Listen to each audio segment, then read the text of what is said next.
Thanks for listening to Get in the Hole, your number one stop for all things in the world of golf. Watch and subscribe anywhere you get your favorite shows on Apple, Spotify, YouTube, Google, and more. Just search Get in the Hole. Get in the Hole is the official golf pod of the Underground Sports Philadelphia family of podcasts. Now let's get right into the action. Here's your hosts, Steve McAvoy and Ben Pirro. Philadelphia, baby, you're going to love it. Best sports fans in the world. Actually, the worst, but that's what makes them the best. So, as you can tell, all the viewers and listeners, by my voice, this is KB. Stephen McAvoy's not here. We're going to start the show with a simple roast, and we're going to let it braise and cook throughout this show. But Steve, I just want it to be known, I'm not sure if you had actual car troubles tonight. I think you had international team troubles, because they put 12.5 points up on your goddamn brain.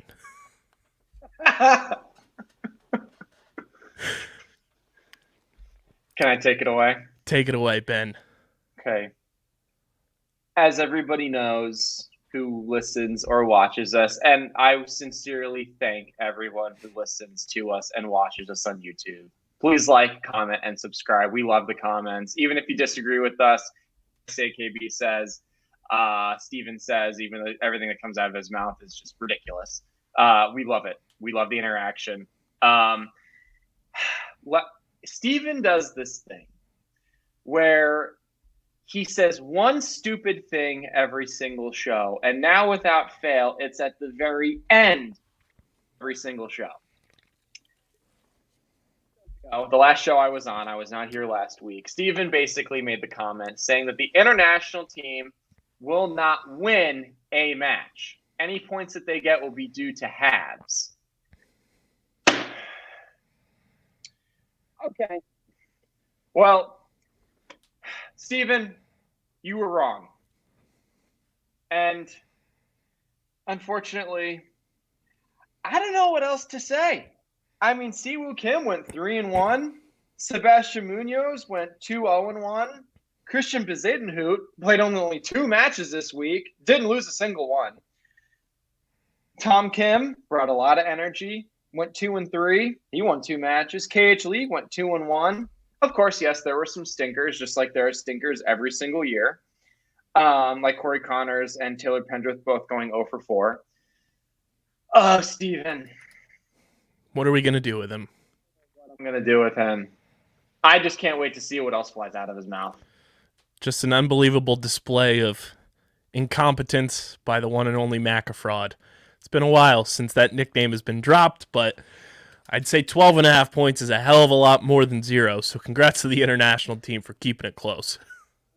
And, I think this is a perfect in all seriousness, I think that this is a perfect segue. People don't understand, everybody thought it for, and this was a rout in the beginning. I believe the U.S. was up. They were up 8-2 at one point in the matches. It really wasn't close. There was a point in time, though, where there were 3 matches. I'm not sure if they were in a row or where they were during the day. The matches were all square going into 18, all 3 of them. And the internationals couldn't pull it out. So right there, that's a coin flip. You either win it, you don't, or you have. And so that happened. And then there were multiple other points in time where the international team was either tied or leading with few holes to play, and they ended up either having or losing those matches. So, I mean, they were only down 11-7 going into today. That is not at all a rout. And I'm not much of a moral victory kind of guy. I've never looked at golf that way, even though you kind of do, because you lose more than you win. You have to feel really good if you're on that international team about the fight that they put up. I mean, they did win 12.5 points. I mean, according to Steven, they weren't going to win anything. So, I mean, they were just a bunch of guys that they took from, they took a bunch of retired 6-year-old men that just slug beers in their weekend warrior matches. I mean, that's basically what he made it seem like. I mean, these weren't professional golfers at all. These guys stink. I mean, what is Christian Bezadenhout ever done, or like what's Corey Connors or Siwoo Kim ever done. Like these guys, they played really hard. It was fun. It was fun to watch. It was actually very entertaining, I thought. I mean, KB, take it away, but that's kind of like my spin on the whole event. Yeah, welcome on in, as Stephen McElfraud would say, to the Get in the Hole podcast, the official golf podcast on the Underground Sports Philadelphia Podcast Network. It's KB and Ben Pirro tonight with you. Steve has had some car troubles, but I'm going to put the tinfoil hat on and say he's just disappointed that the international team put up 12.5, even though last week we had our parlay that we set with Kenwood Beer, shout out, of Kenneth Gainwell to score a touchdown on Monday Night Football. Didn't happen. And then we parlayed that with a draw for the President's Cup, which came very close. It was plus 8,000 odds, and I just put $1 on it, and if that would have hit, it would have been unbelievable. But this is the Get in the Hole podcast. Make sure you guys are following us on social at Get in the Hole Pod, Twitter, Instagram. You can follow Ben on Twitter at Pirro_Ben. You can follow me at KBIZZL311. Make sure you guys are subscribed to the podcast, Apple Podcasts, Spotify, wherever you get your podcasts. We are there. Leave those 5-star ratings and reviews as well. It helps more people find the show, helps us climb those charts a bit as well, like the Get in the Hole podcast tends to do. And, of course, subscribe to the Underground Sports Philadelphia YouTube channel, where you get full video episodes of the Get in the Hole podcast and every single podcast on our network. We're on that hashtag Road to 1K Gauntlet Challenge as well. And once we get to 1,000 subscribers, all of our podcasts will be partaking in some sort of commemorative celebration of that milestone. So be sure to subscribe, smash that like button, ring the bell icon, comment down below with your thoughts on the President's Cup. Let us know. Actually, in the comment section, I want everybody to leave a hashtag McAfraud just to make sure that you're listening to the episode. Hashtag McAfraud in the comment section, and we'll keep a tally of how many get dropped on this episode. And Ben, like you said, Team USA, in the end, they dominated at the President's Cup with a 17.5 to 12.5 win. But I mean, the international team, like you said, they kept it close. It was 11-7 going into Sunday, and that's no rout. And for, what was described by a lot of people as an underwhelming international squad, it's a pretty damn good performance for them to, be able to kind of slug it and go pound for pound with a very loaded Team USA. Oh, absolutely. I mean, and here's the thing, and this is something that I found very interesting. Basically two of the best players this year on the PGA Tour, Stanford, Scotty Scheffler, they didn't win a single match. Burns went 0-3-2. Scheffler went 0-3-1. Like, the fact that the international team was able to leave those two guys winless is kind of a small victory. You obviously had Jordan Spieth going 5-0. I think this actually might be his first ever singles win in a President's Cup or Ryder Cup. So congratulations, Jordan Spieth, going perfect 5-0. JT went 4-1. Max Homa 4-0. I fully expected. He's so good. He won last week, so he was obviously in great form heading into this. Him going 4-0, that's not at all a surprise. Finau 3-1. Xander Schauffele clinched the cup. He ended up going 3-1 on the day. For the week. Patrick Cantlay also went 3-1 for the week. So just by me running down the list of match totals for those players, a bunch of different guys definitely contributed to the team win for sure, which is exactly what you need to have done in a team format like this. But yeah, I mean, the international team, look, historically, this has never been a close event. I believe the total, the U.S. has 12 wins, international team has 1, and there's 1 tie in there. That's who's going to win generally when this event rolls around once every 2 years.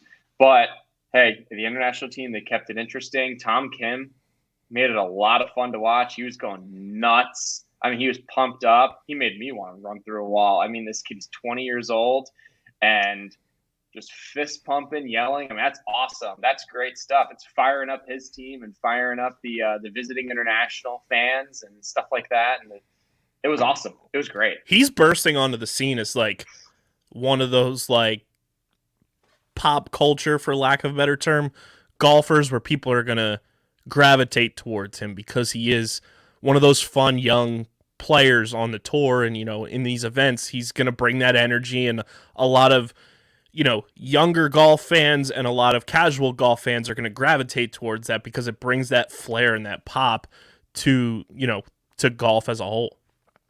Absolutely. And I think that that's great to see because now you see it in other sports like baseball and stuff, guys like pimping home runs or, yelling when they strike someone out, stuff like that. It's great to see in golf. I mean, and I can speak for my own personal experience. Like I always have like a little bit more of like a fiery attitude when I play. I know how to bring it in, but I also do get like very excited when good things happen. And there was a point in time where I would be told like, hey, like, you can't fist pump. Hey, like, you can't like show up your competitor like that. And like the older generation believes that like, that's like showing up by fist pumping, you're like showing up someone else. Well, in reality, you're pumping yourself up because you should be happy and you should be celebrating your successes. And in this instance, Tom Kim, he's not only pumping himself up, he's pumping up the international fans and the rest of his team. I mean, which is exactly what that team needs. And I think it's great because it's going to help younger people gravitate towards golf and be like, oh, wow, golf can actually be like kind of fun. Like, wow, I can go like absolutely bonkers if I want to, if I make like a huge putt in a tournament, So I think it's great. I think it's great for the game of golf. He's super young. I think he's only 20 years old too. He's a fantastic player. He really is. He's going to be, I mean, he already is so good, but Tom Kim is going to be a guy that you hear about for a very long time. Trust me. Yeah, and I think if he gets into the social media game a little bit too, as he gets a little bit older, he's going to become just a guy that everybody gravitates towards, and he'll be in that discussion of like, a fan favorite type of player, just because he comes off as such a likable and relatable guy. Yeah.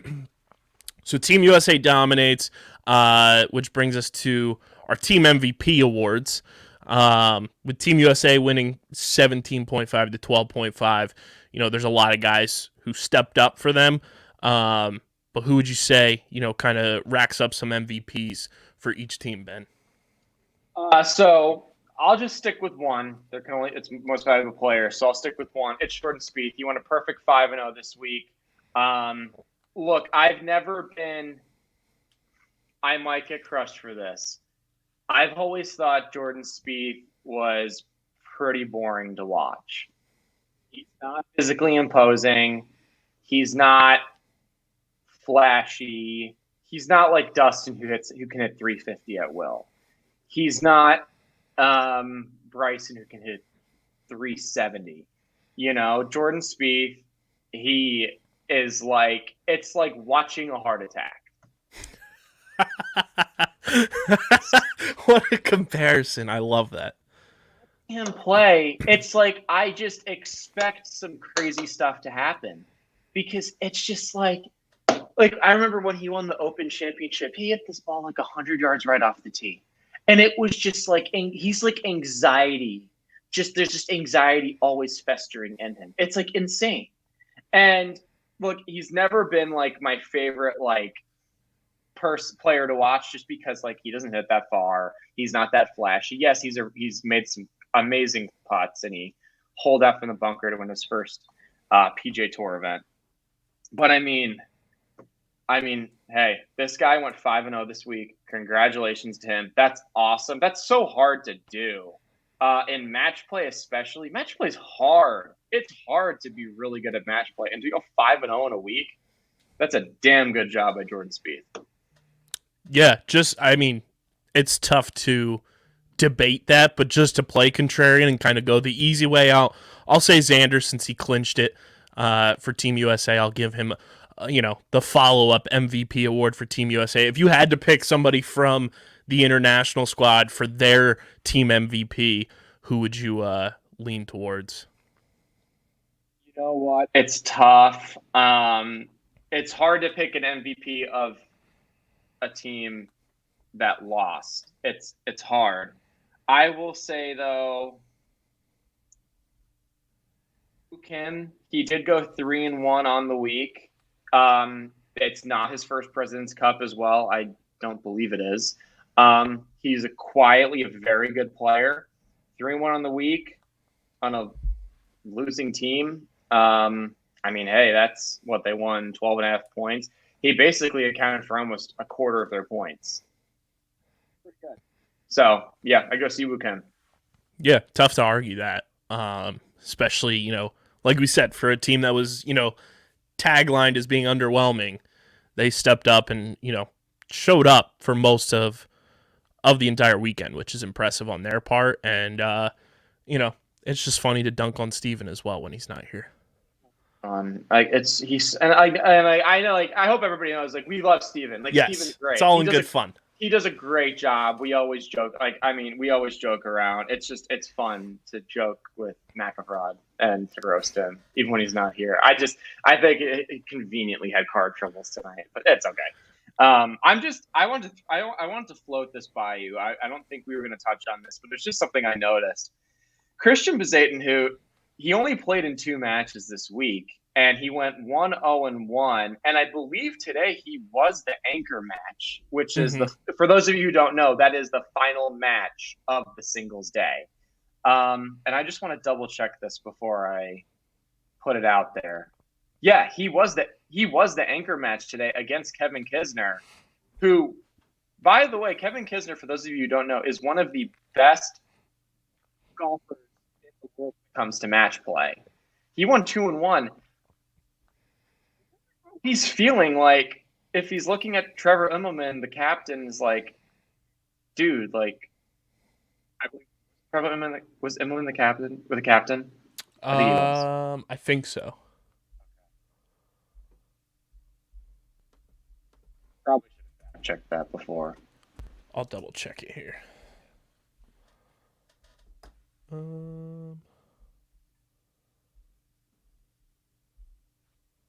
Yeah, I'm pretty sure he was. From everything that's popping up, yeah. Yeah, that's what I thought too. So I'm just wondering, what's going through his mind? Damn, captain, my captain didn't put me in any matches. I didn't lose anything. I wonder how he's thinking. What he's thinking, kind of what's going through his mind a little bit. What do you think he's thinking? I think it can go from my perspective as a former athlete, and obviously not as a golfer, but I think that can go one of 2 ways. It can go as a way that's going to fire him up and push him to, perform even better moving forward into this new season, and can be like, hey, I feel kind of slighted, so I'm going to, show off for the people and let you know, what you missed out on, instead of playing me, throughout and just kind of leaving me out to dry a bit. Or, which I don't think it will go this way, because I think Bezadenhout's a pretty damn good golfer, it could, mess with his psyche a little bit. But I think the way that he performed in the matches that he was a part of, especially being, the anchor today against Kevin Kisner, I think it's only going to be a positive for him going into, a new season, and can potentially motivate him to pop off some really good finishes. I completely agree, and I'm happy you did. I'm happy you did the compare and contrast there, because there's 2 ways it can go for sure, and people need to understand these are still the best golf, regardless of who went to live and how non-competitive this was supposed to be. These golfers still are professional golfers, and they have all played at an incredibly high level. I think that this is going to fire him up for the next President's Cup, and he's going to make sure that people are like, oh, we kind of need Christian to play every single match, or 4 out of the 5 matches, at a minimum, hey, going out and beating Kisner in the anchor match 2-1, Good job, dude. Good job. Especially when your team had already lost. His team had already lost. That shows a lot of guts, a lot of heart, and that's something that I really liked. I don't know if anybody noticed this. I believe the Internationals won the last 3 out of 5 matches after Xander Schauffele clinched the putt. Mm-hmm. Yeah, they went 2 in a row, and then Team USA went 2 in a row, and then Bezadenhout won the last one.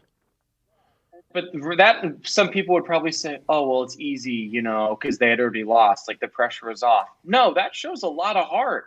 That shows you could have thrown the towel in immediately. Oh, yeah, you could have lost all 5 of those matches, and then it would have been a rout. But right. No, they have a lot. That team has a lot of class, a lot of guts, and a lot of heart.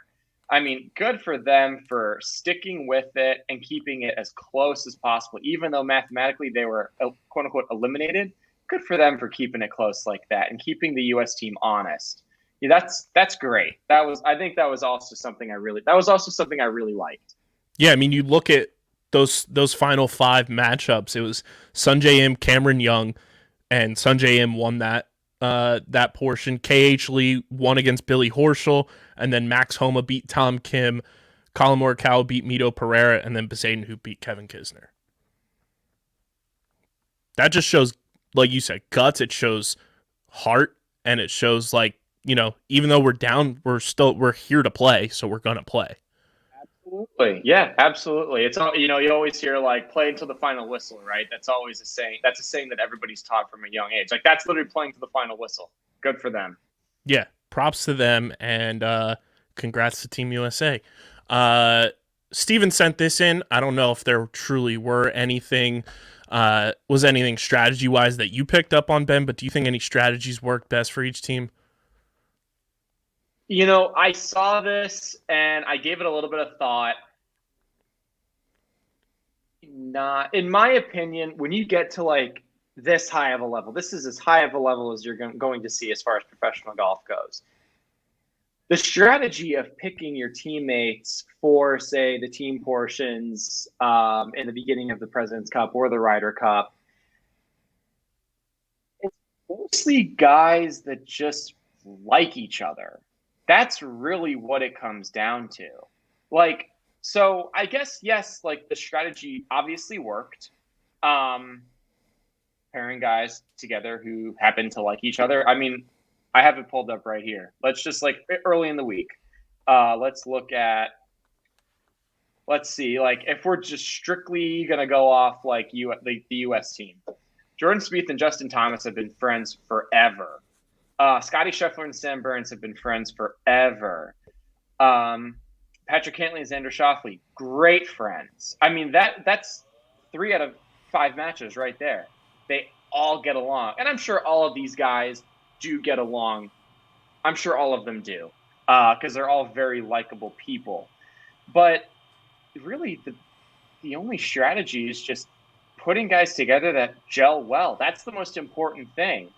It's not I remember in the Ryder Cup, I think it was 2006. I don't remember who the captain was, but he had Tiger Woods and Phil Mickelson play together in one of the team portions. And it was just a total disaster. You have 2 of arguably the best golfers on the planet, and they played awful. Tom Lehman was the captain. Oh, was it? Okay. Yeah, so, and they ended up playing together, and it just didn't work. So really the only strategy is you just have to have guys that genuinely want to play together. That's the strategy. Chemistry matters, ladies and gentlemen. Chemistry matters. Look at the Lakers. They suck. Facts. Look at the Nets. My team. Valid. Yep, no chemistry at all. And then I have an interesting take on this one. Is there a chance we see a much better international team in the future? Part of me wants to say, even if it's this same grouping, they're gonna be better because of their performance from this year's President's Cup, and they're gonna go into it being like, hey, we were a true underdog in this. We came out, we didn't quit, we performed, and you're only going to get better. Some of these younger guys are going to get more experience, like a Tom Kim, who I think could be, an international superstar if he continues on the trajectory that he's on. But I think even if you bring back a bunch of these guys from this year's President's Cup, they're going to be better. I do. Yes, my answer to the question is yes, that we will see a better international team in the future, because it's just, if we think about this logically, right, all of these guys are still going to be playing in the next 2 years, right? So they're all going to be better, just like the team theoretically should be better because they've been practicing as well and playing. So, and I'm sure, just like how, who knows, maybe we have a couple international stars be born in the next 2 years. Kind of like how Tom Kim was, like, no one knew who Tom Kim was. No. And then look at his stardom. Right? Like, who knows? That could happen to like 2, 3, 4 more international guys. Mm-hmm. Just like it could happen on the American side as well. So, yes, we will definitely see a better international team in the future. There will be plenty of stars born. That's just the type of sport golf is. There's a star waiting to just shine, essentially, at every event. So, yeah, we've seen that over even the last 2-3 years. We've seen guys just burst onto the scene, whether it's a Will Zalatoris for a guy like Matthew Wolff to get that opportunity in the spotlight that he was in, right when the match came back. It was the first golf, it was the first sporting event really that came back, and he gets this spotlight as a young rising star. There are so many opportunities for these young guys on both ends, Team USA and the international side of golf, to burst onto the scene at any given moment. I think that's what makes the parity in the sport that much cooler, is because at any given moment, one of these young guys can come through and, be on the tour forever, and it's from one single event. Absolutely. Yep. 100%. So that'll recap the President's Cup. We'll be right back after a short break. Shout out to our sponsors, and we'll be back with everybody's new favorite segment, Ben's Book, to break down the Sanderson farm. The championship's going to be a doozy. We'll be right back here on the Get in the Hole podcast, presented by Underground Sports Philadelphia.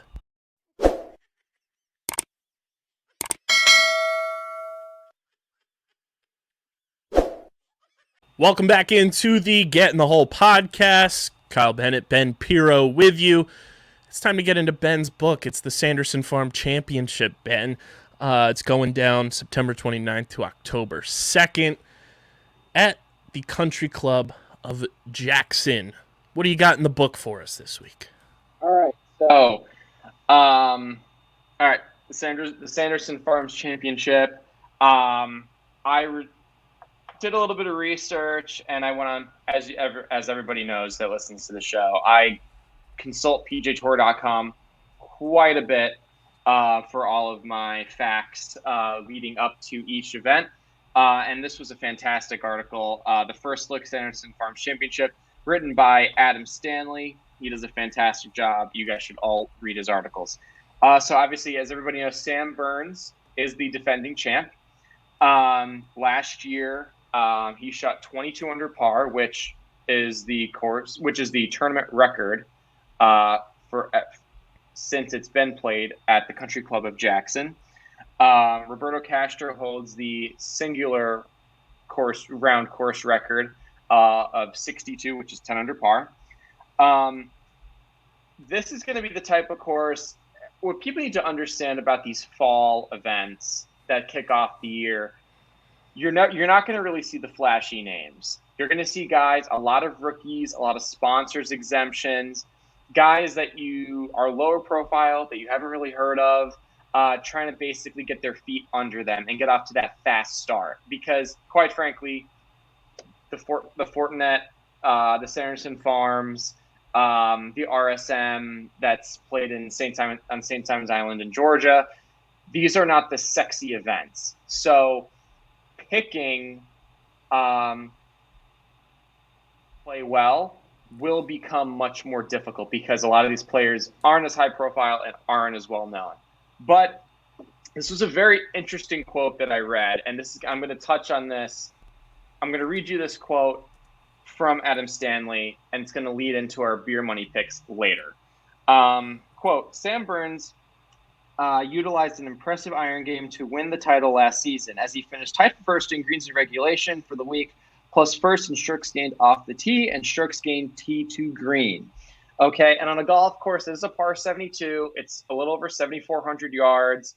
Ball striking is very important. And something that I've always leaned very heavily on when talking on this show is ball striking. I always pick the best ball strikers in the field because putting is physically the easiest thing to figure out. Even if you're not a good putter, even if you haven't had a good putting year, week, month, whatever,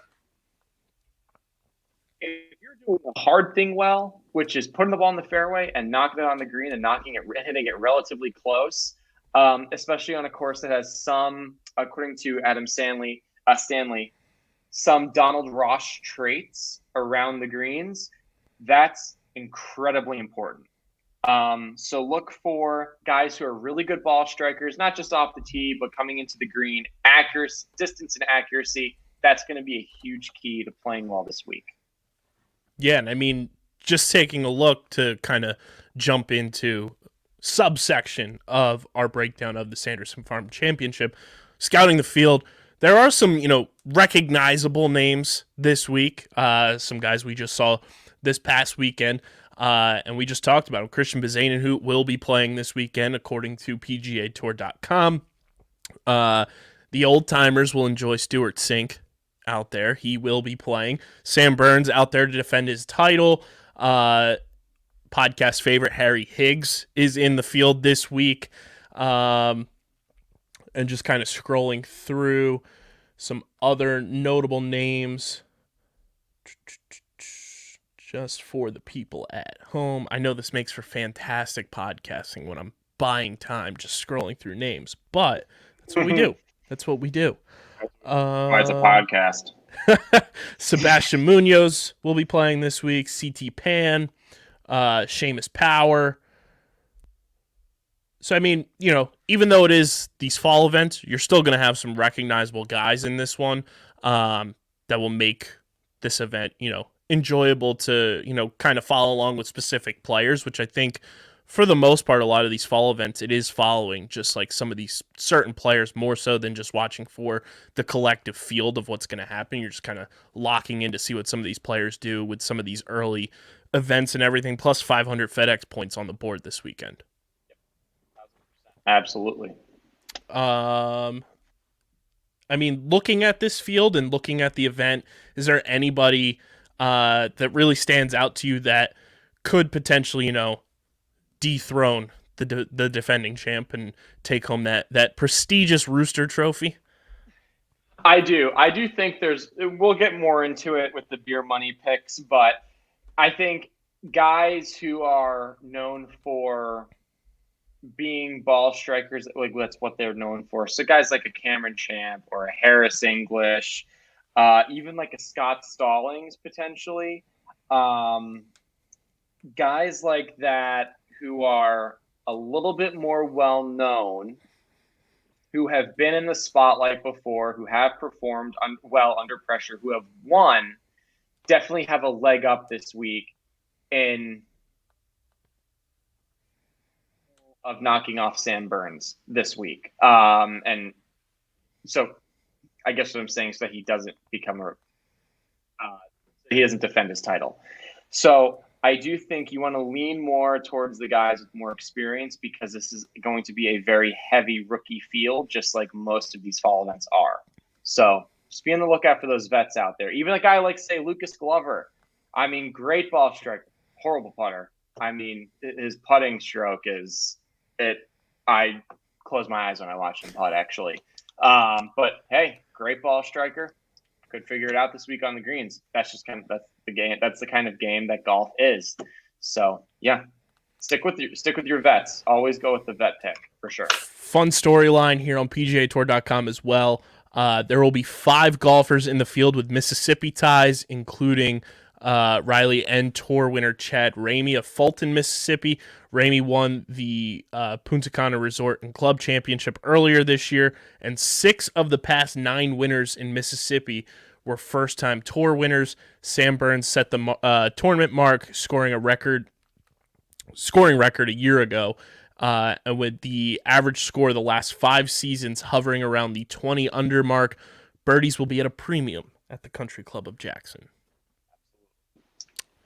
So I think without any further ado, we won't take a break. We'll just go right into it. It's Beer Money, presented by Kenwood Beer, the number 1 beer in the city of Philadelphia. It is the number 1 tailgating beer. Football's here, fall tournaments here for golf. You got to have a Kenny in hand. You guys can go to kenwoodbeer.com and use that all new and improved Kenny tracker to see who's got Kenwood beer on tap in the Philadelphia area. You got to be 21 or older to do so. And of course, please drink responsibly. Now, Ben, it's been a while since I've done some beer money picks with Steve. Does he typically start off with a top 40? We go top 20, top 10, top 5, gimme, and then the winner. Perfect. So let's start with our top 20. Ben, who is going to be your pick for top 20 at the Sanderson Farm Championship? Forgive me if I pronounce his name wrong. I don't watch a lot of golf, so sue me. Whatever. My top 20 pick, Sahith Theegala. He finished tied for 6th at the Fortinet 2 weeks ago because we had the President's Cup this past weekend. He's an all-around solid player. He kind of gives me – we see how Tom Kim really rose to prominence and fame over the last couple weeks. Well, Theegala has really – yes, he's risen to a much more prominent status, starting out on sponsors exemptions last year. And now he's playing a full schedule. So he's a very good player. He's fast improving. I really think he's going to be a guy to watch this week for a top 20. He finished tied for 6th 2 weeks ago, I believe in California. So he's kind of on that like Tom Kim climb, I would say. Maybe just a little bit slower, but I'd go with him top 20. Top 20 for yours truly. I am going to go with a total dart throw here, and just basically looking at the headshots here, which is what I typically do when I fill in on the show for my top 20 pick. But I'm actually gonna go with a guy that I know his name, and he's got that power. I'm gonna go Seamus Power for top 20. Is there any reason why you're picking him or not? I'm going with the strategy that you backed my brain up on, is going with the vets over the rooks. And Seamus Power is a guy that I know his name. He's been around, and he's somebody that we've talked about on this show quite a bit. So I'm going to go Seamus Power top 20. Sounds good. Jump into top 10. Top 10.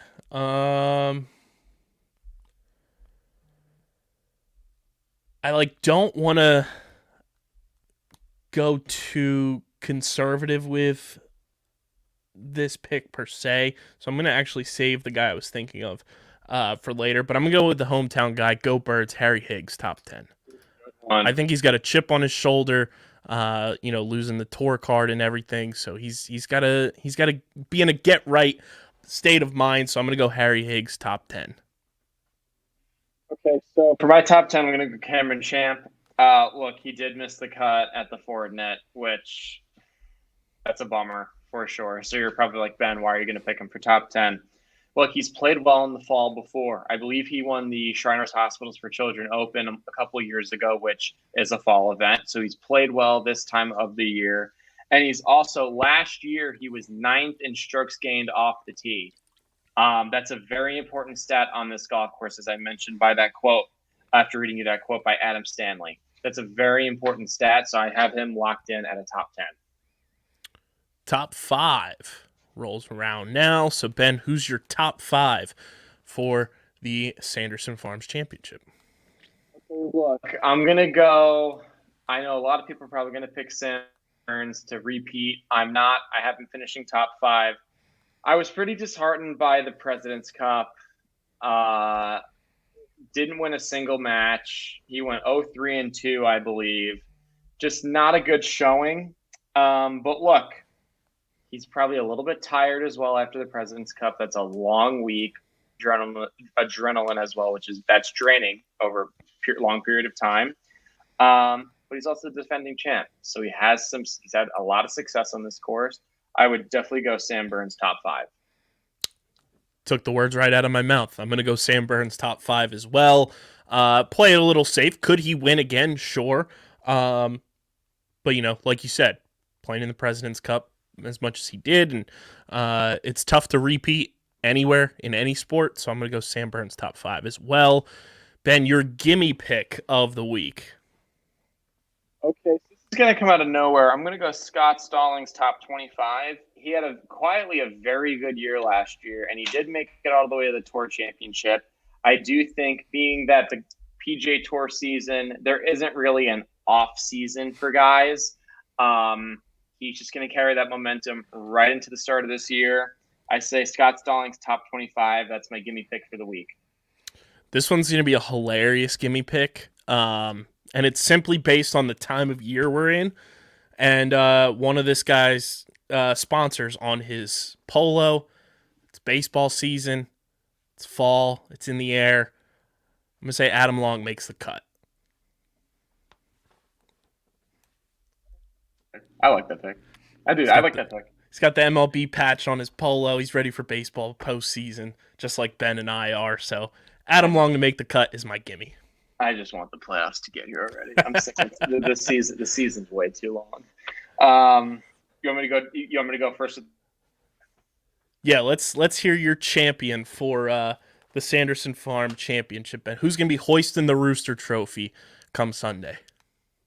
It's gonna come out of left field for a lot of you, but I'm gonna go Harris English, and you're probably thinking, Ben, what the front door are you thinking? Why would you pick someone who had an injury-ravaged year last year? I believe Harris only played 12 events. I think he had maybe one top 25, but he's a proven winner on tour. He finished top 10, tied for 9th, in fact, 2 weeks ago out in California. So he's had another week off to prepare. He's the type of guy. He's explosive off the tee. I love his golf swing, too. I really do. It might be maybe a little bit unorthodox. This guy could hit it, though. And this guy knows what it takes to win at the highest level. And I'm not saying he's going to win Comeback Player of the Year. My Comeback Player of the Year pick is Ricky Fowler. Harris English is definitely going to have a bounce back year, though. And I do think he's going to build off the momentum from 2 weeks ago and win this week. So Harris English. My winner, and I'm just going to strictly go off of the momentum that we talked about earlier in the show. He's in the field. Might have felt a little slighted. Didn't play too much. I'm going to take Christian Bezadenhout to win. He's going to use that to fuel his fire, and he's going to hoist that rooster on Sunday. That's a fascinating pick, actually. We'll see how it works out. I hope he wins. Actually, that'd be electric. That would be electric. You know, for his sake, I hope he's wrong. I hope I'm wrong. I hope he wins. I hope you're right. I never hope people are right. For the vibes of Bezadenhout barely playing and being the anchor guy and feeling slighted in our brains, how we perceive it, it would be so electric if he goes out and wins this thing. Yeah, and for all we know, he might not even be thinking what we're thinking. Like, we're trying to jump into his head because it's fun to speculate. Like, it also adds time too, but it's fun to speculate like what he's thinking. Like, who knows? Maybe it didn't rattle his cage at all. I'm sure the competitor in him, it probably did a little bit. Hey, that's a good pick. I really hope he has a good week. So. And imagine if, this is the win that just propels him to have just, an all-star caliber season. He kind of becomes, the next Tom Kim. All of a sudden, people are like, who's this Christian? I know who Christian Bezadenhout is, but the casual fan probably doesn't, really. Right. And so, it's just oh, my gosh. Hey, you never know. I did say that Sahith Theegala, he could become, kind of the next Tom Kim, just based on, how his stock has risen Mm-hmm. among the golf community. Christian Bezaden, who could be in that same kind of deal. So I think that could be pretty interesting to watch. It'll be an interesting year. It's going to be a doozy of a championship at the Sanderson Farms Electric Trophy. I got to say that. It's one of the cooler trophies, I think. It's actually one of my favorite trophies. It's so cool. I think it's awesome. I think there needs to be, because I know there are some other trophies out there that are animals. There, how we have like the Triple Crown in baseball and stuff like that, and even with like horse racing and stuff. There needs to be something dubbed for the golf pro that wins all of the animal trophies. Like, need to call it like the Animal Farm or something like that, where they just go on a run and they win all the animal trophies. Yeah, absolutely. That would be great. Because that would be something interesting, even like to backlog and look up if anybody's ever done that and won all of the trophies that have some sort of animal tie with them. And that should be something that we keep track of on this show. That would be a funny quirk to be like, all right. I mean, that could just be like our own thing, though. Yeah. Right. I mean, like keep like a running tally of like, it's kind of like because like in golf, like we have the 4 majors, right? So it's like the Grand Slam, right? Well, it's like the Grand Slam, but for like the Animal Farm, basically like slam. Like that would be fun to watch. Like that would be fun to watch for sure. Yeah, I'm gonna send that in our group text to Steven. That's gonna be official podcast record keeping there. Perfect. Yeah. So I think we also, for the fans out there, we might have a little 1,000 1,000 subscriber little deal Steven and I were discussing. Was it in our group chat that we were talking about that? Yeah. So on all of our podcasts on the Underground Sports Philadelphia Podcast Network, we're pushing towards 1,000 subscribers on the YouTube channel because that helps us, grow and get to that next level of where we want to be on YouTube, obviously. So when we get to 1,000 subscribers, we've only had 2 of our shows lock in with what they are going to do at 1K. Streamer Season, our streaming platform TV and movie podcast with myself and Dylan Mazzola. For context here, Ben, this is what's going to happen on Streamer Season. Dylan, my co-host, he's going to cosplay as a TV or movie character of choice voted on by our listeners on that subsequent episode of a show or movie that we've watched and reviewed. And then I, having not gone down the rabbit hole of it yet, once we get to 1,000 subscribers, I will watch season 1 of Game of Thrones. Never sat down to watch Game of Thrones in my life, but I am watching House of the Dragon, so a lot of people are getting on me for watching that first instead of Game of Thrones, and it's like, it's a prequel series. I can watch it this way. It works. And then on Top Bins, our soccer podcast with my brother-in-law, Matt Castorina and Dom Ponteri, they will be jumping in the time machine and kicking it back to 2006 and rewatching and breaking down and giving their analysis on the Italy versus Germany World Cup match from 2006. So that's what they will be doing when we get to 1K. We're still coming up with ideas for the Outside the Box podcast, Underground Sports Philadelphia, and then you and Steve are conjuring up ideas for this show as well. But you got to subscribe to the YouTube channel if you want us to do all this quirky, crazy stuff. So go subscribe. I will say, yes, please go subscribe. It helps us out a ton. One thing Steve and I kind of kicked around, and if you're a fan of it, like, maybe comment saying you're a fan of this idea. Look, for those of you out there who don't know, Steven is a terrible golfer. I'm just going to, he's and I don't mean to kick the man while he's down because he's stunk up the joint with his President's Cup thoughts last week, but look, he's a terrible golfer, and I play professionally. We had the idea of me caddying for him, and it would be walking, only walking. I would be carrying his bag, and we would both be mic'd up, and we would like to have a camera on us. And so I don't know, maybe we can do this when I get back to New York at some point, and the 3 of us can meet up or something and do this. And basically, I get 1 roast per hole. Just watching Steven play golf because none of you have ever seen him hit a golf shot is comedy in of itself. Oh yeah, we have an archived video that still needs to be fully put together of him playing at my like hometown course when they had their grand reopening.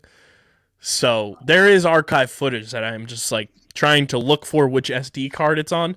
But there is footage of him hitting golf balls, and I'll never forget Dick Vermeil complimenting former co-host of this podcast, John, saying he's a damn good golfer. Then Steven taking his swing, and the wind blows just as Steven hits it, and just gets no compliments from now Hall of Fame head coach Dick Vermeil. You want to know something though? Like, I don't like. I remember like John is kind of the one that got me started with this podcast thing, and I will say I remember. I don't know who made worse, I guess, sound bites in a way, like Steven or John, because I remember there was one point John had to answer the question like, "What are you going to work on in your game to get ready for some?" It was like, "What are you going to do, like improve your game or something?" And John said, "I don't have to work on anything.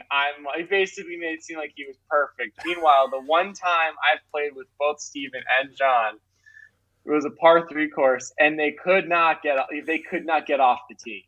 They just went shank, shank, shank, shank, shank. I mean, they were just abusing this chain link fence to the right. It was amazing, and so we got to get the 4 of us together and just like go play. I think that would be so I would funny. film the hell out of that. Oh my God, it would be so funny. I don't even know if I would play well because I don't know if I'd be able to focus. I'd be laughing so hard.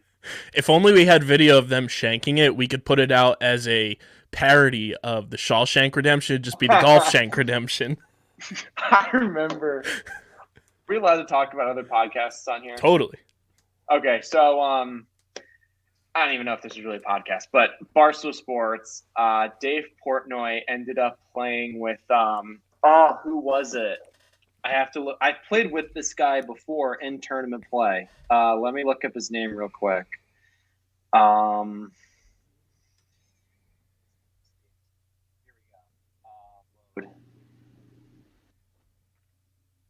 was Jim Renner. Okay, so Jim Renner played on the PGA Tour for a number of years. He also played in the Korn Ferry Tour. Great player. I was lucky enough to actually play with him in the Riviera Open back in February. Great guy, really nice guy. So he ended up playing a round of golf with Dave Portnoy, and basically the whole like montage of Dave hitting shots was him topping, shanking, dropping F-bombs. There was one where he tries to hit over like this big sewage pipe that went to like this like little shed barn, and he nails it, and the ball just shoots straight up in the air. If you haven't seen it, just go watch it. I think it's called Dave Portnoy versus Jim Renner. It's so funny. It's comedy at its finest. It's basically probably similar to what we would be seeing, to what we would be filming. Oh yeah, we'd have 2 terrible golfers. I do have footage too from when Steve was down here with John for that weekend. It was this past Masters weekend. Yeah. And Steve just slammed his club on the ground. It was just beautiful, beautiful stuff. Wait, do you have it on video? Yeah.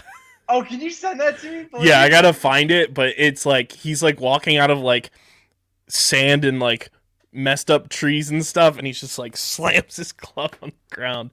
He was so mad. It was some of the best stuff I've ever seen. We could just literally do like a montage of just like everybody hitting terrible golf shots and just add some music to it, and just like even if they say anything, if it's like F-bombs or curse words, just like throw that in there as well. It's just the Curb Your Enthusiasm music. Oh yeah, absolutely.